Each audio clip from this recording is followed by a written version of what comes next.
존경하는 박병석 의장님, 그리고 선배 동료 의원 여러분, 경기도 동두천시 연천군 출신 미래통합당 원내수석 부대표 김성원 의원입니다.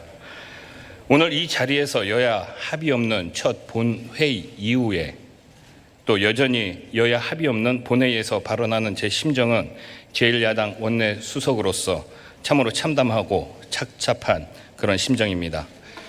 문재인 대통령께서는 연일 여야 협치를 말씀하시고 계시는데 거대 여당인 민주당에서는 수적 우위를 내세워 야당을 무시한 채 밀어붙이고 있는 그런 상황입니다. 이런 것들을 어떻게 봐야지 됩니까? 대통령의 말이 통하지 않는 대통령 레임덕이 왔다고 봐야지 되는 겁니까?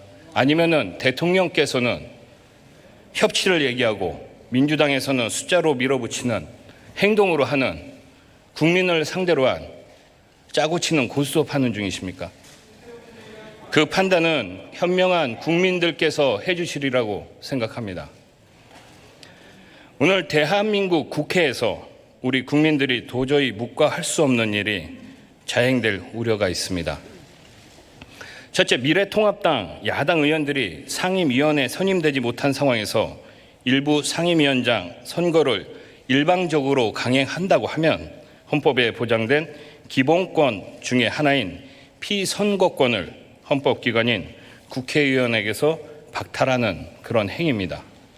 둘째, 본회의에 교섭단체 간 합의되지 않은 상임위원장 선거를 안건으로 상정해서 국회의장과 민주당 주도로 처리하려 함으로써 역시 국회의원의 고유 권한인 안건 심의권을 빼앗는 그런 행위입니다.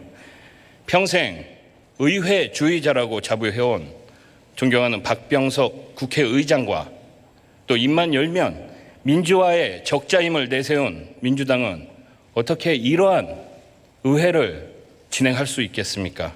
우리 국민들 모두 아연질색할 뿐입니다. 상임위원장 배분 관련해서 말씀드리겠습니다. 87년 민주화 개헌 이후에 상임위원회 위원회 선임은 국회의원 의석수에 따라 여야 교섭단체 간의 합의를 통해서 인원 조정 후에 상임위원장을 배분하던 오랜 전통이 있습니다. 민주당을 지지했던 49.9%의 국민이나 미래통합당을 지지한 41.5%의 국민 모두를 무시한 행동이 지금 이 국회에서 벌어질 위기에 처해 있습니다. 국회는 모든 국민들의 목소리를 듣고 국회 합의를 통해서 국민들의 목소리를 하나로 모아서 나아가야 된다는 것이 국민들의 준엄한 뜻입니다.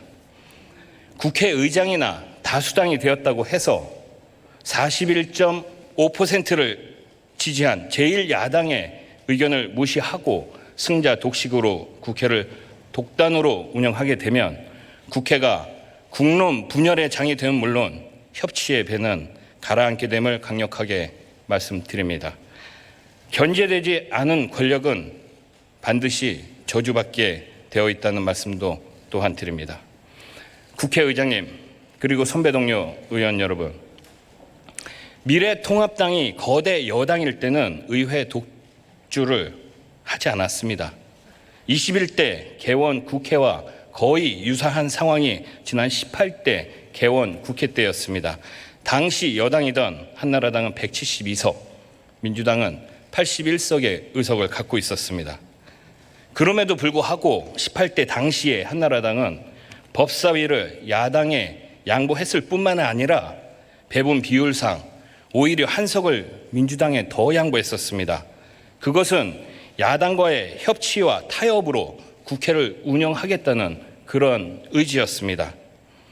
야당의 존재 가치가 없는 국회는 국회의 존재 가치가 없는 국회가 돼버립니다.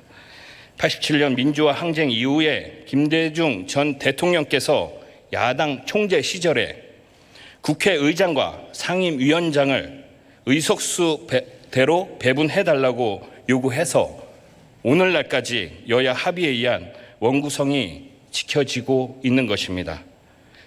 민주당 의원님들께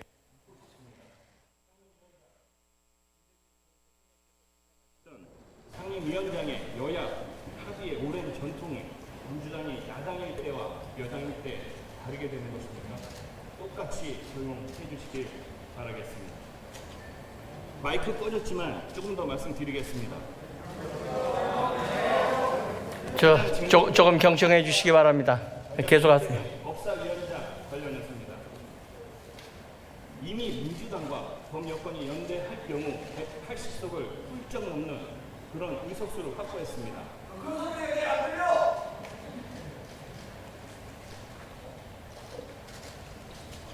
개헌을 제외한 모든 법안을 단독으로 처리할 수 있는 그런 힘을 가진 그런 국민의 뜻이라고 얘기하는 그런 상임위원 수를 가지고 있습니다. 무엇이 두려워서 법사위원장 그것을 못 내놓는 것입니까? 야당의 존재 가치를 인정해 주시고 국회의 존재 가치를 인정해 주십시오. 오늘 176석의 거대 여당 의석으로 인해 야당을 무시한 채 상임위 단독 처리를 진행한다고 하면 우리 미래통합당은 앞으로 국회 의사 일정에 전혀 동참할 수 없음을 다시 한번 말씀드립니다. 아무쪼록 국회를 53년 전으로 되돌릴 것인지 아니면 여야간 협치와 상생의 문화를 이어갈 것인지에 대해서 의원님들의 양심과 통큰 결단을 기대합니다. 이상입니다.